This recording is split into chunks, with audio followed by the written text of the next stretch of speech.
रघुपति राघव राजा राम, पतित पावन सीताराम। रघुपति राघव राजा राम, पतित पावन सीताराम। जानकी जीवन स्मरण जय जय राम।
राम नाम वाणी वरोसला, तुझे रूप ध्यानी राहो मनी।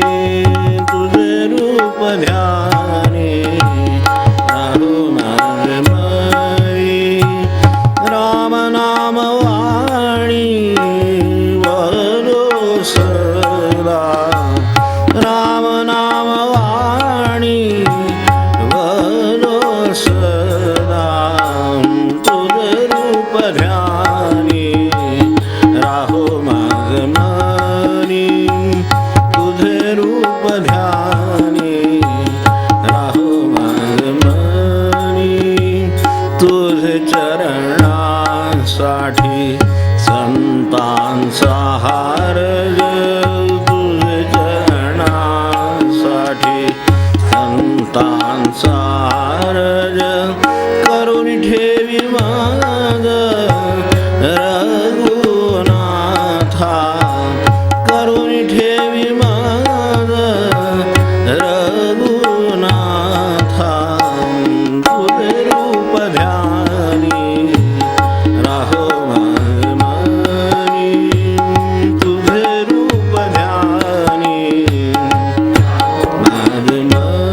इंद्र हि भुवन कीर्ती आणि धन नको मग कीर्ती आणि धन नको मग तुझे रूप ध्यानी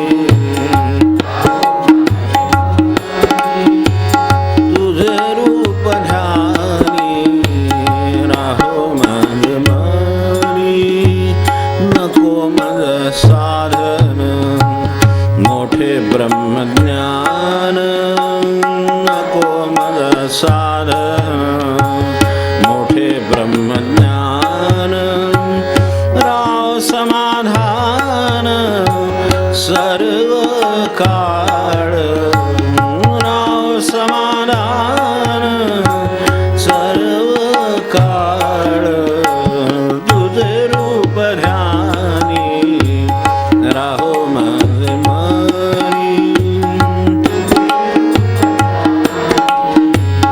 राहो माझे मनी तुझे नामी गोळी लावावी आवडी तुझे नामी गोळी लावावी आवडी दास म्हणे जोडी द्यावी मग दास म्हणे जोडी द्यावी मग तुझे रूप ध्यानी राहो मग मनी तुझे रूप ध्यानी राहो मग मनी राम नाम वाणी वदो सदा राम नाम वाणी वदो सदा तुझे रूप ध्यानी राहो मग मनी तुझे रूप ध्यानी तुझे रूप ध्यानी तुझे रूप ध्यानी राहो मग मनी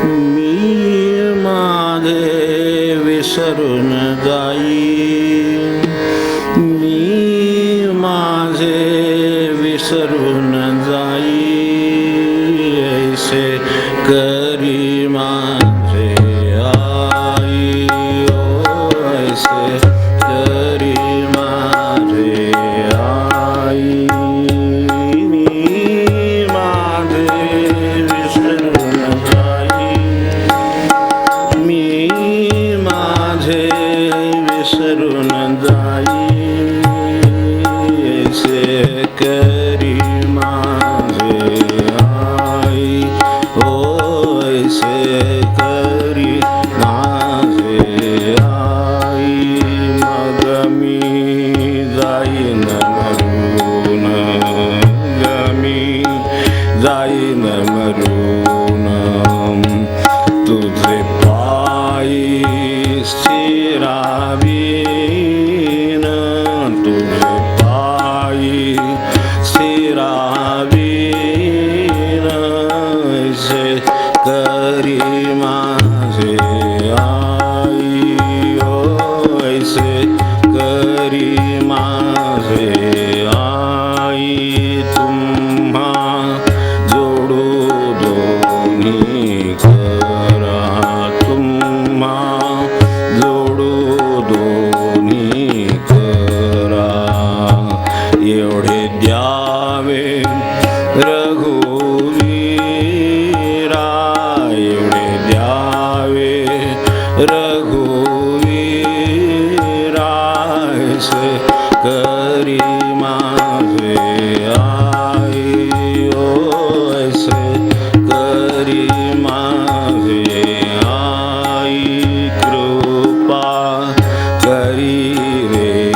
तुमसे गावा मज न्यावे, तुमसे गावा ऐसे करी माझे आई, ओ ऐसे करी माझे आई।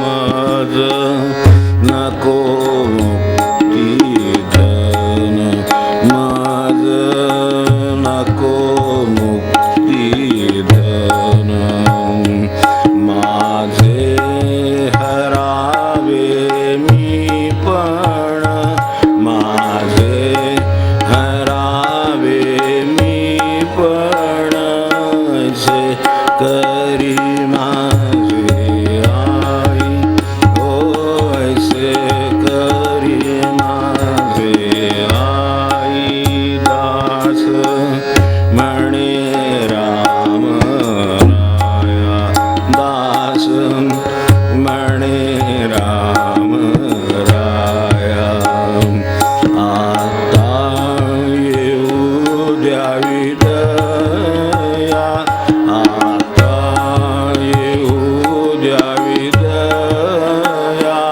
ऐसे करी माझे आई, ओ ऐसे करी माझे आई।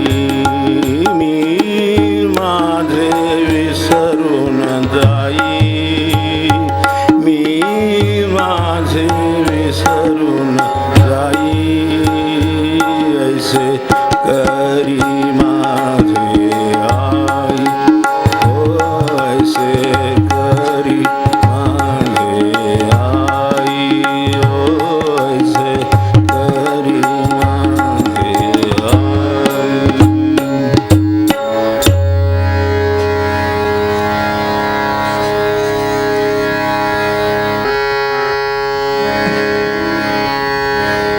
इस तन धन की कौन बढ़ाए, इस तन धन की कौन बढ़ाए, देखत नयनों में मिट्टी मिलाए, देखत नयनों में मिट्टी मिलाए। इस तन धन की कौन बढ़ाए, इस तन धन की कौन बढ़ाए, देखत नयनों में मिट्टी मिलाए, देखत नयनों में मिट्टी मिलाए।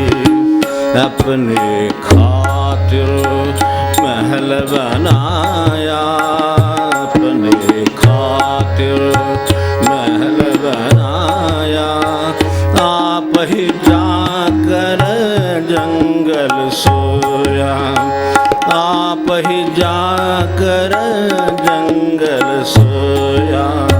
इस तन धन की कौन बढ़ाई, इस तन धन की कौन बढ़ाई, देखत नयनों में मिट्टी मिलाए, देखत नयनों में मिट्टी मिलाए।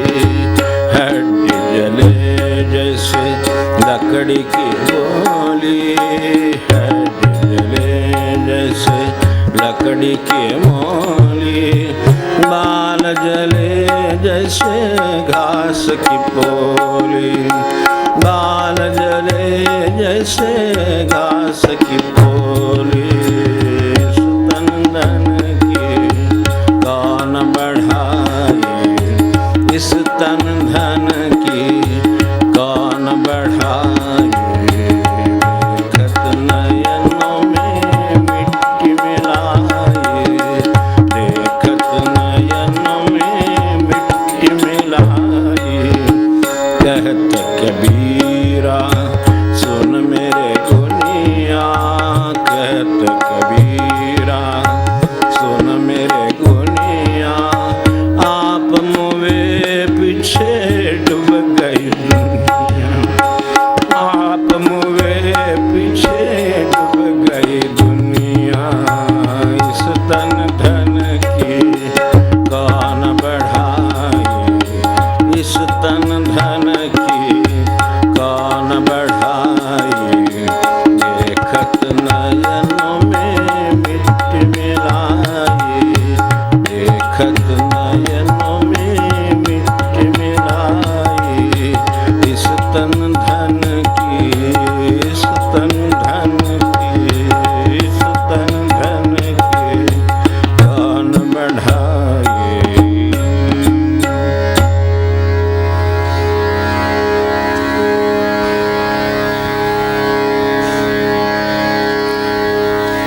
सतसंगत जग सार साधो, सतसंगत जग सार साधो, सतसंगत जग सारे, सतसंगत जग सारे, सतसंगत जग सार साधो, सतसंगत जग सार साधो, सतसंगत जग सारे, सतसंगत जग सारे।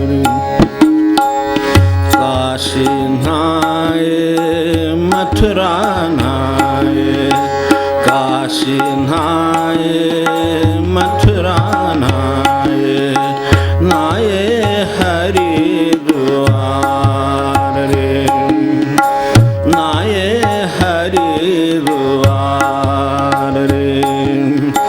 चार धाम तीरथ फिर आए, चार धाम तीरथ फिर आए, मन का नहीं सुधार रे, सतसंगत जग सार रे, सतसंगत जग सार रे।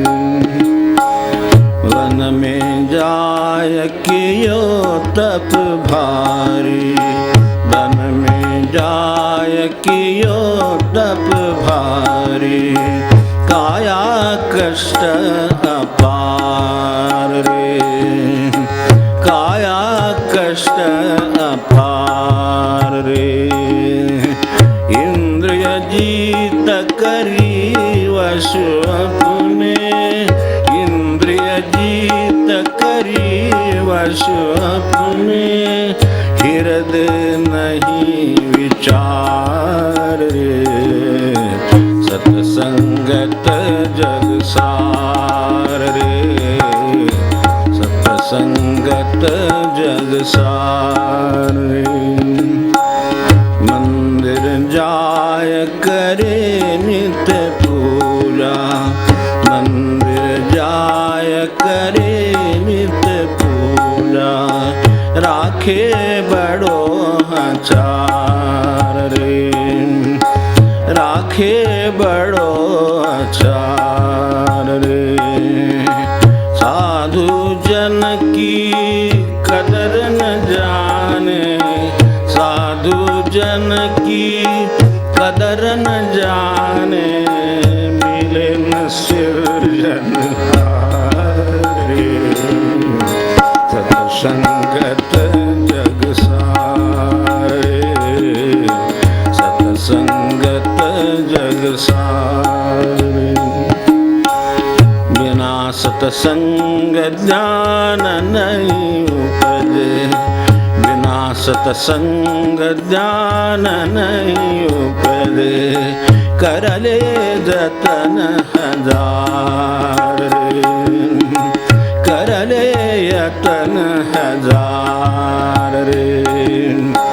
ब्रह्मानंद खोज गुरु पूरा, ब्रह्मानंद खोज गुरु पूरा, उतरो भव जल पार रे, सतसंगत जग सार रे, सतसंगत जग सार रे, सतसंगत जग सार साधो, सतसंगत जग सार साधो, सतसंगत जग सार रे, सतसंगत जग सार रे, सतसंगत जग सार रे।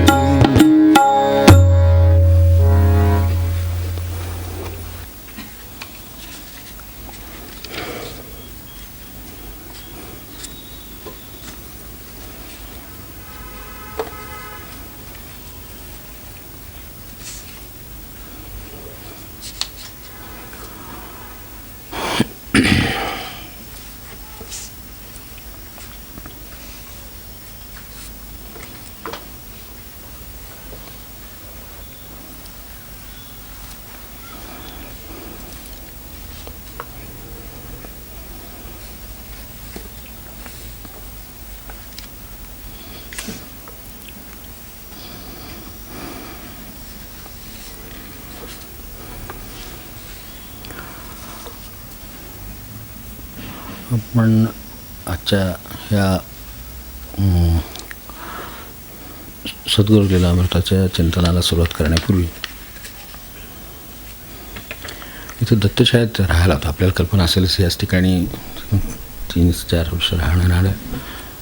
तेव्हा इथे जोशी काकांचा सहवास होता. त्या काकू इथे याला येत असत, उपासनेला येत असत. त्या मला त्यांची आठवण झाली आहे, स्मरण म्हणून स्मरण फक्त करतो त्यांचं आणि पुढे आपल्या ह्या अध्यायाकडे पाहतो.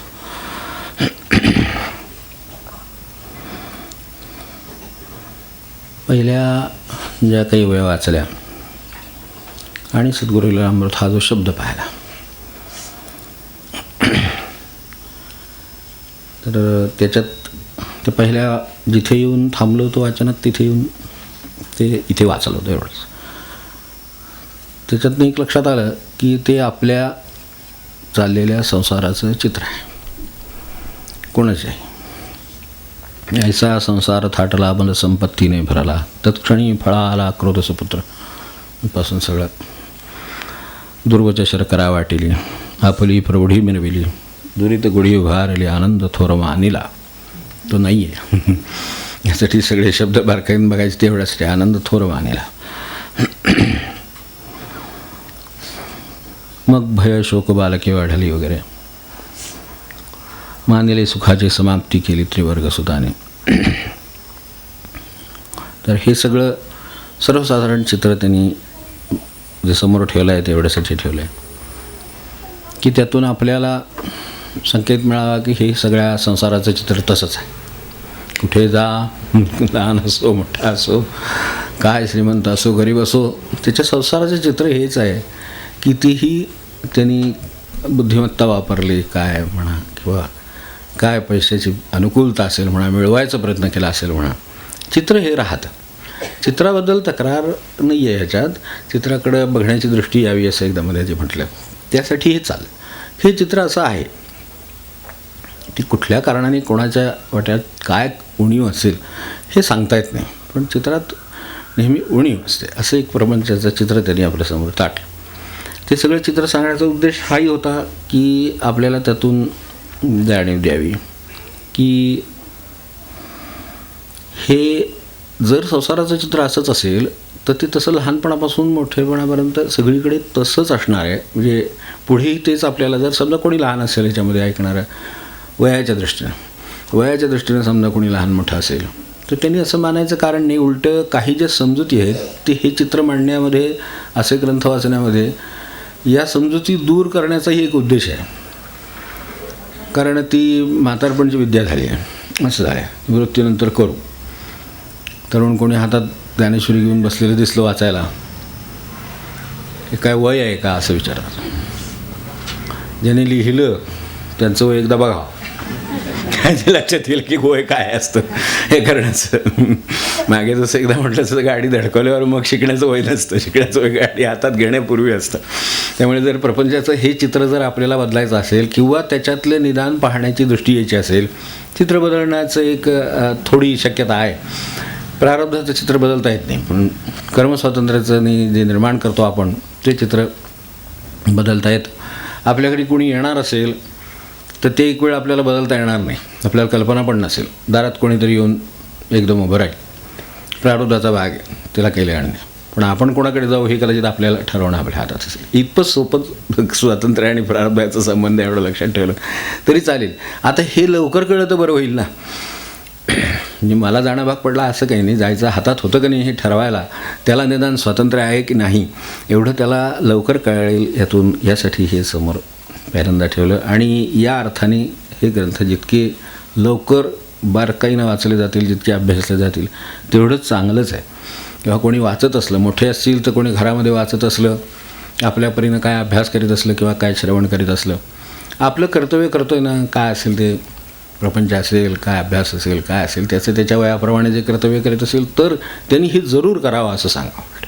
तुला हे करताना काही सापडलं असेल तर मला सांग, कारण आपल्याकडून कदाचित ते झालंही नसेल, त्यावेळेला झालं नसेल तर बालालपी सुभाषितम ग्राह्यम, आपल्याला काही त्याने फरक पडत नाही. आपल्याला लहान मुलाकडून जरी चांगलं कळलं तरी ते ऐकावंच, म्हणजे चांगलं आहे आणि त्याला काय कळते म्हणून लहान आहे म्हणून आहे. तर ह्याच्यासाठी हे ग्रंथांच्याकडे त्यांनी ह्या चित्राकडे लक्ष वेधलं. ते हे वाचताना लक्षात यावं, वाचायचं वही लक्षात यावं. दुसऱ्यामध्ये आपण पाहत होतो तो विषय होता म्हणजे आठवणीप्रमाणे ह्याचा आपण तटस्थ राहण्याबद्दल शेवटी आलो होतो.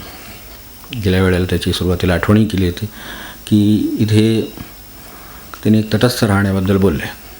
एक विद्या आहे, ज्या गोष्टी बदलता येत नाहीत त्या बाबतीत तरी निदान तटस्थ राहता येतं. जेव्हा बदलता येतात तिथे मनुष्य उडी मारणारच आहे, त्यात हे ठरलेलंच. तर त्या दृष्टीने तो बदलेल, पण बदलूनही पुन्हा अमुकच एक होईल असं समजूत नसावी. नसली तर फायदेशीर होते. कारण अनेक वेळेला आता ते माझ्याकडे दे मी तुला करून दाखवतो असं म्हणून म्हणणाऱ्या मंडळींचं काय होतं ते आपण अनेक वेळेला पाहिलं असेल. तर ते तसंच असतं असंही नाही. होईल काही बदल होईल, काही करता येईल, काही गोष्टीत थोडा फरक पडेल, हे होईल, पण एका मर्यादेपर्यंत होईल. त्यावर पुन्हा कोणाची तरी गुरुची म्हणा काय भगवंताची आपल्याला जी मानत असाल निसर्गाची ती सत्ता पुन्हा त्याच्यावर चालते आणि तिला जे घडवायचं ते घडवते. हे आपल्याला काय करावं लागतं तर पाहत बसावं लागतं, दुसरं काही नसतं. तर पाहत बसणे यामध्ये काही कठोरपणा नाही आहे किंवा कोरडेपणा नाही. ती एक ज्याला आपण म्हणू म्हणजे ज्याला मॅच्युरिटी म्हणतात किंवा ज्याला एक प्रकारची परिपक्वता म्हणतात ती आहे. ती पारमार्थिक परिपक्वता आहे. आता जिथे काही करण्यासारखं नाही आहे तिथे ते पाहणं एवढीच त्याच्यातलं करणं असतं. त्यापेक्षा काही करायचंच नसतं, कारण आणखीन गोंधळ वाढतो. म्हणजे आपल्याकडे स्वयंपाकात जसं कमी माणसं असली म्हणजे स्वयंपाक व्यवस्थित होतात, ती तेवढीच असावीत. जास्त तिथे आणखीन जर 2-4 लोक उत्साहाने गेले तर त्याचं बिघडतं काहीतरी तिथलं सगळं. तर तसं ते तेवढ्यात चाललेलं आहे, तेवढ्यात ते चालू द्यावं. तिथे कुठे हाक आली, काही आपलं काही कर्तव्य लागलं तर काही प्रश्न नाही. नसेल तर अशा गोष्टी तटस्थतेनं पाहणं हा त्याच्यातला भाग आहे. आणि त्यावेळेला तटस्थ शब्दाचाही आपण विचार केला, इथे तो आहे लिहिलेला, एवढं माझ्या लक्षात आलं. आणि तिसऱ्या वेळा आपण ही लिहिलेचं पाहत होतो. तर या लिहिलेच्या संदर्भात त्यांना हे सगळं लीला म्हणून पाहता येतं. आपल्याला ते आपलं म्हणून पाहता येतं, दुसऱ्याचं म्हणून पाहता येतं, तिसऱ्याचं म्हणून पाहता येतं. जे काही चाललेलं आहे तर ते माझं आहे, तुझं आहे, ह्याच्या आहे, त्याचं आहे असं एक. आणि हे ह्याच्यामुळं आहे, माझ्यामुळं आहे, त्यांच्यामुळं आहे, त्याच्यामुळे असं काय पाहता येतं, असं का पाहावं लागतं कोणाला ठाऊक. पण असं पाहायची सहज जी दृष्टी आहे ती अशी असते की हे मी केलं समजा, नाही केलं समजा, मी नाही केलं म्हणून नाही झालं, मी केलं म्हणून झालं असं समजा. काय त्याचा प्रकार करायचा असेल तो वाक्याचा काय. पण कुठल्याही परिस्थितीबद्दल असं एक वाटतं की ती माझी म्हणून आहे, त्यांची म्हणून आहे किंवा त्यांचे म्हणून नाही असंही असतं. मी असतो तर कदाचित वेगळं केलं असतं वगैरे, अशा काही कल्पना असतात. तर हे जे काय असेल ते पाहण्याची दृष्टी आहे ती त्यात गुंतून राहण्याची आहे. आणि त्यामुळे त्याची सुखदुःख आपल्या वाट्याला येतात. तेव्हा पाहण्याची दृष्टी येणं हा म्हणजे हे लीला, त्यांना कसं हे लीला म्हणून पाहता येतं. या अर्थाने आपण इथे जी वही पाहिली होती की सत्य म्हणता स्वप्नवत आणि स्वप्न म्हणता भासे सत्य, हे दोन्ही त्यांच्या लक्षात आलेले असतात. हे दोन्ही नाही आहेत खरं सांगायचं तर. म्हटलं तर दोन्ही आहेत. घडतं हे खरं आहे की नाही, समोर घडतं आहे आपल्या, तर ते खरं आहे की नाही म्हणावं तर खरं आहे. पण दुसऱ्या बाजूने विचार केला तर त्याला सत्यत्व म्हणून किती आहे म्हणावं तर ते आपल्या हातातही नव्हतं, आपल्या यानं घडतही नाही. हे घडायचं म्हणून घडलं. हे आता आपण बसलो आहोत, हे काय आपल्या कर्तृत्वाने का बसलो आहोत. कोणी आलो आहे, जे कोणी एकत्र आलो आहोत, जे काय विचार करतो आहोत तो काही आपल्या कर्तृत्वाने नव्हे. ठीक आहे, आलो, बरोबर आहे, घरातून निघालो, संकल्प केला, काहीतरी चाललो, आलो, पोचलो, वाहनं वापरली, हे सगळं केलं, हे सगळं खरं आहे. पण यामुळे हे झालं आहे असं पूर्णपणे म्हणता येणं सोपं आहे का विचार करून बघावं. कारण कदाचित एखाद्या येणाऱ्याला येता आलं नसेल, हेही असेल. कदाचित तिथे एखादा आलेला असेल आणि तो मनाने दुसरीकडे असेल, असंही असेल.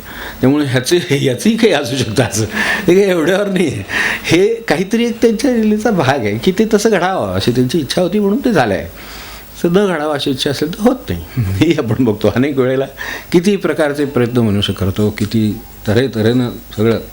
म्हणजे त्या मुलांना कोट्यालासुद्धा पाठवून होतं साध्या भाषेमध्ये, पण नाही होत. सिटी तर नाही म्हणजे नाही, तर काय करणार त्याला.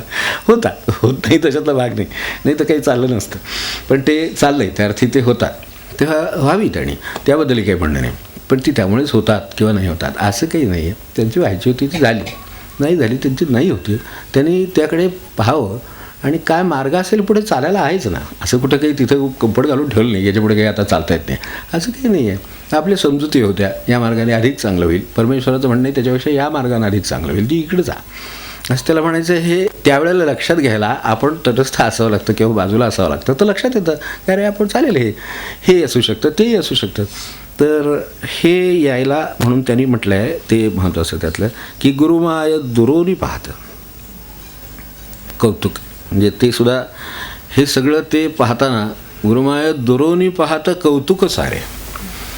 म्हणजे आपण जे काय करतो आहोत, जसं मुलं खेळात त्यांचं चाललेलं असतं, काही काही गोष्टी त्यांच्या पद्धतीनं त्या मांडतात, मोडतात, करतात, त्याच्यात त्यांचे संवाद चालतात, त्यांच्यात विसंवाद होतो, सगळं होतं. म्हणजे साधारणपणे आपलं जे होतं तेच चाललेलं असतं. तर ते जे करतात, ते जे काही आपल्याकडे घरोघरी चालू आहे, तर तेच त्यांचं. फक्त ते तरी कुठून शिकणार मला सांगा हे करायला असं नाही का, साधं आहे. त्या त्यांना सुद्धा तिथे तसंच वाटतं की आपलं मत पडलं पाहिजे, आपल्या मताप्रमाणे झालं पाहिजे, मी असं का केलं, तसं का केलं, हे साध्या भातुकलीत सुद्धा होतं. आता लहान मुलं आता भातुकली वगैरे खेळत नाहीत अलीकडे, म्हणजे तोही खरं आहे, कारण त्याला फार मोठे आपण खेळ दिलेले आहेत. तर तिथे शेवटी होणार हेच आहे.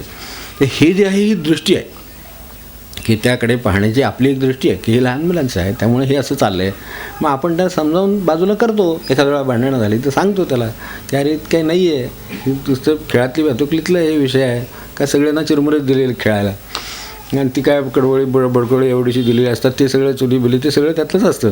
मग त्यामुळे आपण त्यांना सांगतो एवढं कशासाठी त्याच्यासाठी भांडायचं, आपण दुसरं आणू त्याला, काय गडू नाही तरी एवढंच काहीतरी वस्तू असते त्याच्यावरनं हीच मला पाहिजे म्हणून ते बसलेले असतात. आपल्याला ते नाही का असत, हेच पाहिजे तेच पाहिजे, ते त्यांनीच घेतलं, हे जसं चाललेलं असतं.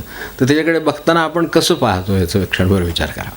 हे काय चाललं आहे असं आपण आपलं समजा आपल्यासमोर मुलं खेळतात, म्हणजे काय चाललं आहे, काय ती एवढीशी ती चूल, काय ते हे काय शेगडी काय, अलीकडे सगळं मिळतं, ते सिलेंडर एवढासा मिळतो, सगळं मिळतं. तो आता जातो का नाही भरून आणतात का नाही हे मला माहीत नाही मात्र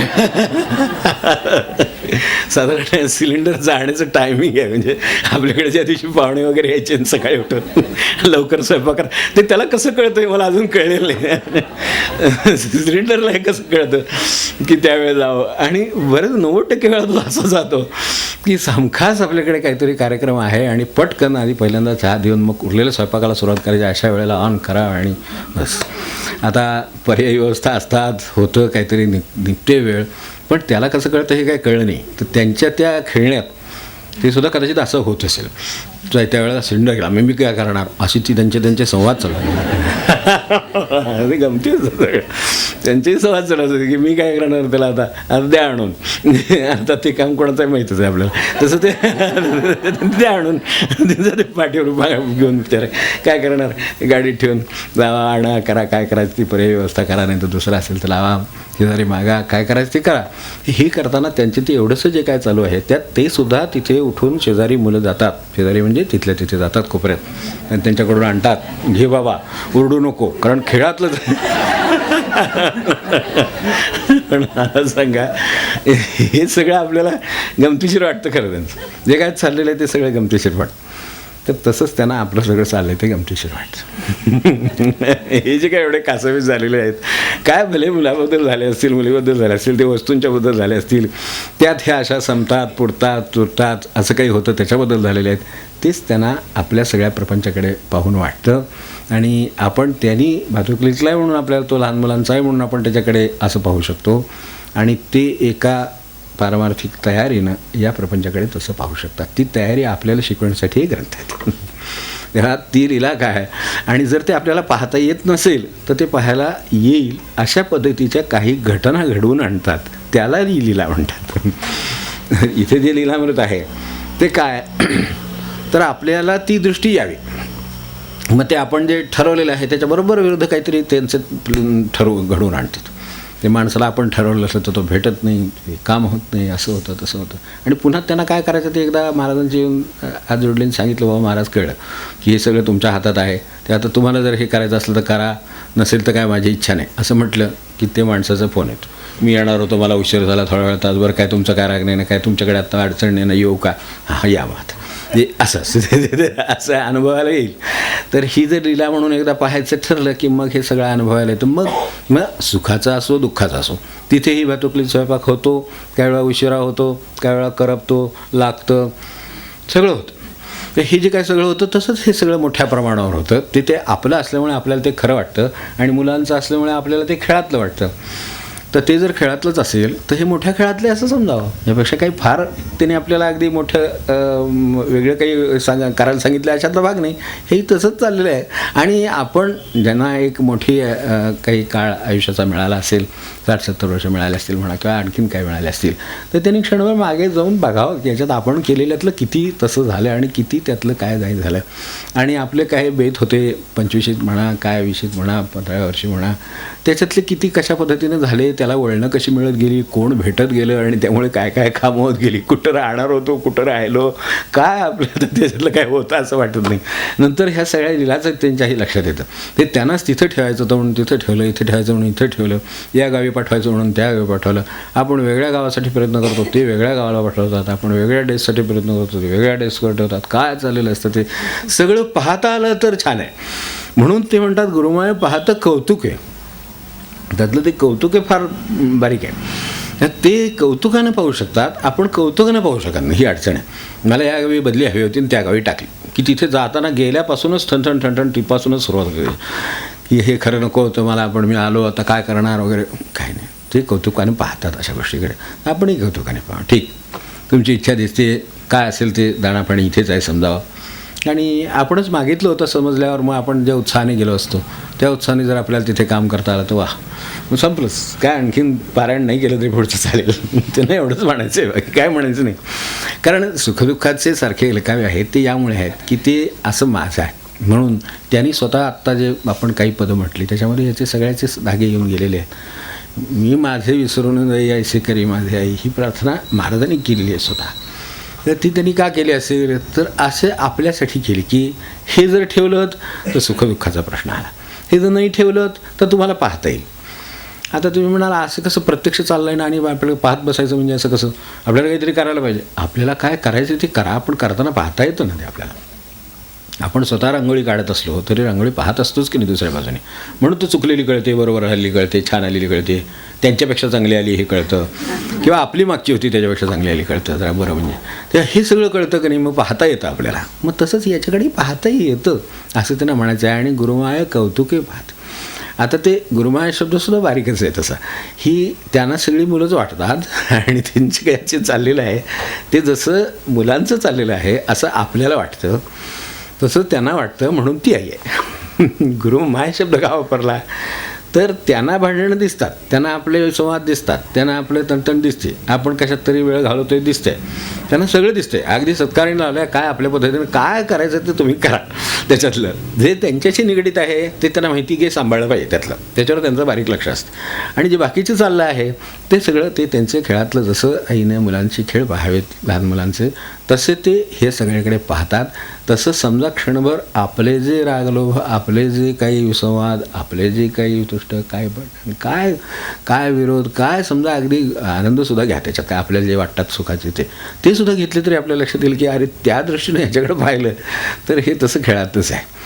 कारण आपल्याही कालच्या म्हणण्याला आज काही अर्थ नाही असं आपल्यालाच वाटतं.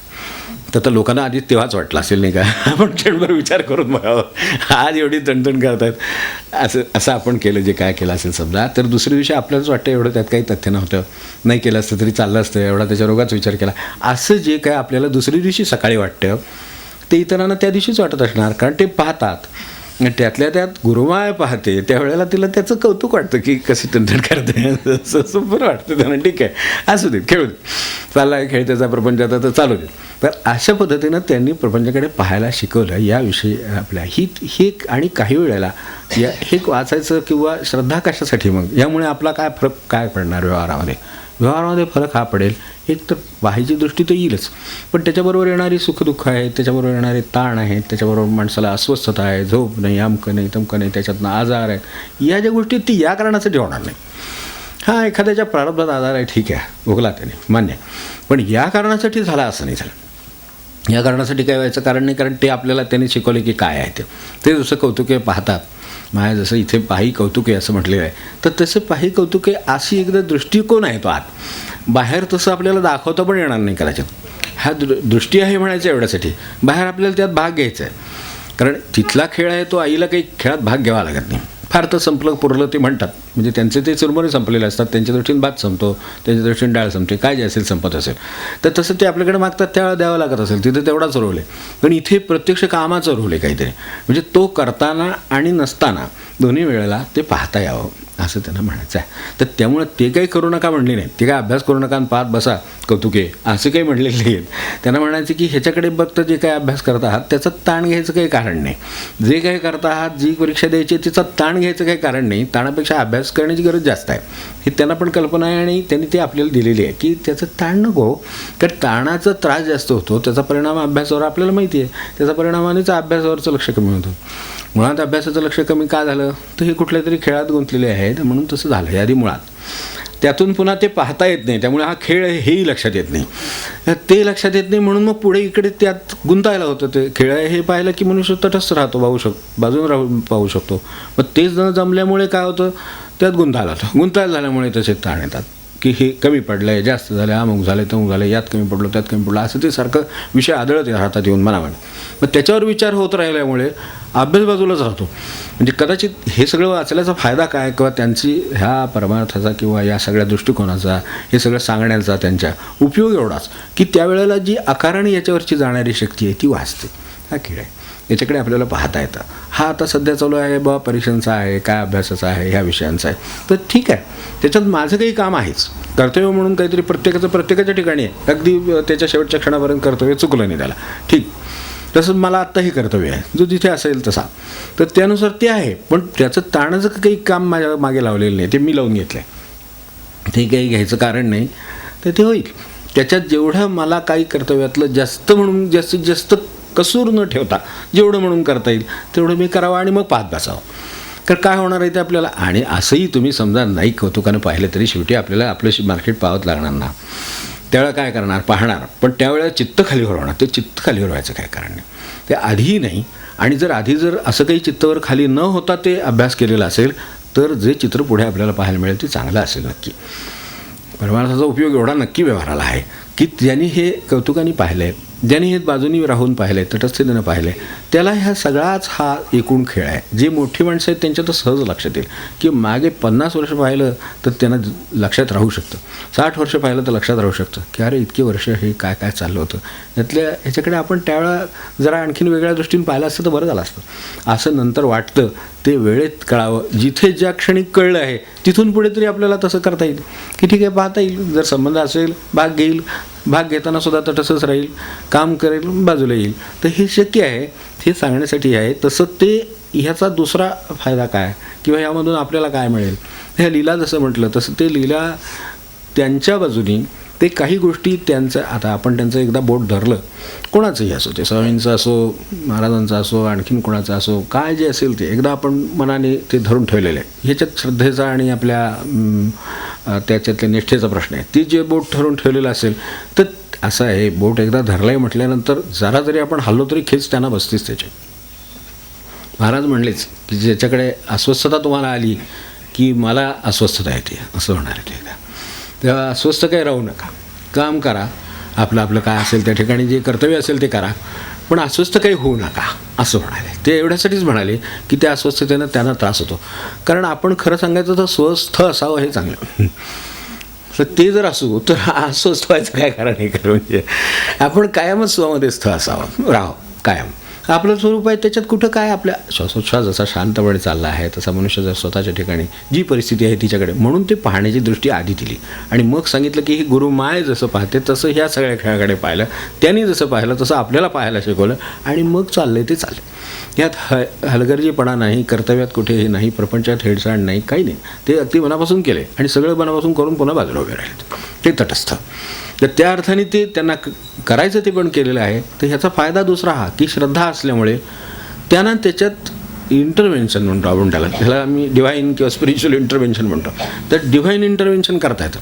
बाजार असो, ते आपली परिस्थिती असो किंवा आपले काही निर्णय असो, घटना असो, थेट एकदम येतात डिव्हाइन इंटरव्हेन्शन असतं आणि एकदम सगळं चित्र पालटून टाकतात. हे काय प्रकार आहे. तर हे त्यांना करणं शक्य होतं. याला कारण आता तुम्ही म्हणाल की मग ते डिव्हाइनच आहे, तर मग ते सगळ्यांना का करीत नाही, सगळ्यांचंच करावं की. यावेळेला आपल्याला एक आर्ग्युमेंट म्हणून वाटतं तसं, तो निष्ठेचा का श्रद्धेचा प्रश्न आहे. सगळ्यांच्यात जर हस्तक्षेप करतात तर आपल्यातही करावा आणि आपल्यात का करत नाही. तर आता असं आहे, हे दार उघडलं असलं तर माणसाला आत येता येतं, ते तितकं खरं आहे. दार उघडलं तर साधं वारा आत यायचं झालं तर खिडक्या दारं उघडावी लागतात. तर तशा तऱ्हेनं मला जे हवं आहे आणि मला जे नको आहे, मला जे करायचं आहे, मला जे करायचं नाही, असे जे माझे आग्रह आहेत त्याची दारं खिडक्या असतात. ती बाजूला केली की त्यांना थेट आत येता येतं. जसं वारा आत येतं तसं त्यांना पण येता येतं आणि त्यांना काय करायचं त्याच्यात ते करतात. ते एक तर भोग सुसह्य करतील, एक तर काही प्रारब्ध मागे पुढे करतील, एक तर एखादी गोष्ट बदलतील, त्यांना पाहिजे तशी करून घेतील. त्यांना सत्ता करतो अन्यथा करतो ह्याची सत्ता आहे. जे केलेलं ते म्हणून म्हटलं तसं की करतो हे तर प्रश्नच नाही आहे, अकर्तुम पण आहे. जे तुम्ही ठरवलं असेल ते रद्द करून टाकेल अशी ही सत्ता आहे. आणि ती दुसरं घडवेल पण काहीतरी. हे तिच्या हातात असलेली सत्ता असल्यामुळं ती सत्ता कशातही ह्या सगळ्या विश्वाची जे चालन करतो त्याला ह्या काय प्रपंचाच्या चालन अवघड आहे. एवढासा तो प्रपंच असायचा, त्यात 3 माणसं, त्यात आपण एक, त्यात आपले एखाद्या कुठली तरी गोष्ट. आता हे सगळ्याच्या मानाने काय विचार केला तर विश्वाच्या मानाने आहे. मग त्याच्यात त्यांना त्याचं इंटरव्हेन्शन करणं म्हणजे आपल्या दृष्टीने आपल्यालाच वाटते आपलं इंटरव्हेन्शन कसलं काय, त्याच्यात त्याचा हस्तक्षेप करायचं काही कारणही नाही. नुसत्या संकल्पाने हे विश्व निर्माण होतं. तिथे याच्या संकल्पाने इकडचं तिकडे होतं की काय मनुष्य इकडचं तिकडे करता येतो, हे होतं. पण ह्याला त्यांना जो धागा लागतो ते करायला आपल्यात साधं इथे ह्याला हे अगदी दोन्ही जवळ आहेत. पण तरीसुद्धा ते जर ती पिन जर त्या ह्याला जोडलेली नसेल, ती वायर जर त्या वायरला जोडलेली नसेल तर इकडचं करंटसुद्धा तिकडे जात नाही. हे आपण साध्या व्यवहारात बघतो. तर इथं इंटरव्हेन्शन त्यांनी कसं करावं, तर माझं मन त्यांच्याशी कुठेतरी जोडलेलं असावं ना. आपल्याला काय वायरिंग आहे आपल्याकडे की ज्याने मी त्यांच्याशी कनेक्ट व्हावं. असं एकच आहे की मनाने मी जोडलेलं आहे, स्मरण करतो, तो माझा जोडायचा मार्ग आहे. तर त्या मार्गाने मी त्याच्याशी जोडलेलं आहे. त्यामुळे हे सगळं त्यांच्यापर्यंत जात आहे. भले माझं ते चुकीचं असेल, बरोबर असेल, काय जे असेल ते सगळं माझं त्यांच्याकडे पोचतं आहे आणि त्यांच्याकडून त्याच्यावर लक्ष आहे. त्यांना वाटलं की तिथे व्होल्टेज कमी पडलं की तिथून त्याची व्यवस्था होती सगळी. जसं आपल्याकडे स्टॅबिलायझर असतात, व्होल्टेज मेंटेन करत नाहीत का, जसं ते एक स्टॅबिलायझर आहे, आपलं व्होल्टेज व्यवस्थित ठेवू शकतात ते. तर ते जे एरवी खालीवर होतं आपलं तर ते होत नाही मग त्यामुळे.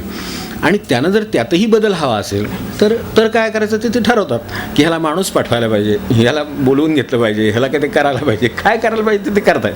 फक्त तेवढा आपला निष्ठेचा संबंध असायला लागतो. भगवंताचं इंटरव्हेन्शन व्हायला, भगवंत एका अपवादभूत परिस्थितीत इंटरव्हेन्शन करतो. म्हणजे तुम्ही जर काही विश्वाच्या व्यवस्थेमध्ये काही गोंधळ करणार असाल तर तो मात्र आपणहून करतो. तुमची श्रद्धा निष्ठा वगैरे काय बघत नाही, उचलतो तुम्हाला बाजूला ठेवतो, असं परिस्थिती आहे. असे किती हिटलर, नेपोलियन बाजूला ठेवलेले आहेत त्यांनी उचलून. हे जे जगाला जिंकू शकतात किंवा जिंकतायत आपण बघतो, अशा पद्धतीची माणसं उचलून त्या बेटावर नेऊन ठेवायचा जन्मभर कैदेत, हे नेपोलियन सारख्याला जसं उचलून ठेवलेलं आहे, हे कुठल्या तरी व्यवस्थेनं ठेवलेलं आहे. उचलून नेऊन तिथे ठेवलं, काय करायचं नाही. म्हणजे जो विनाश करतो आहे तो जर जगामध्ये अशी काही उलथापालथ घडवून आणणार असेल तर नेपोलियनला उचललं काय आणि एखादी सुनामी येऊन जाणं काय, त्यांच्या दृष्टीनं काहीच यातलं आवड नाही. हे एक इंटरव्हेन्शनच आहे. फक्त हे कसं आहे, हा हस्तक्षेप हा सर्वांच्या जगाच्या हितासाठी किंवा कल्याणासाठी, संतुलनासाठी आहे.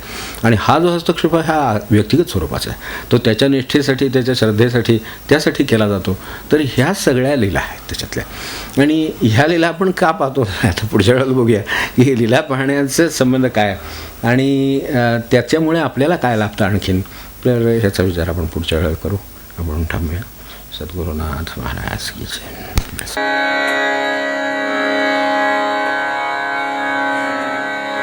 स्वामी देहि चिदान, स्वामी देहि चिदान, चरणांचं दर्शन नित्य, चरणांचं दर्शन स्वामी देहि चिदान, स्वामी देहि चिदान. नजर नको धरला तुझ्या चरणी द्यावा थारा,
भगवान की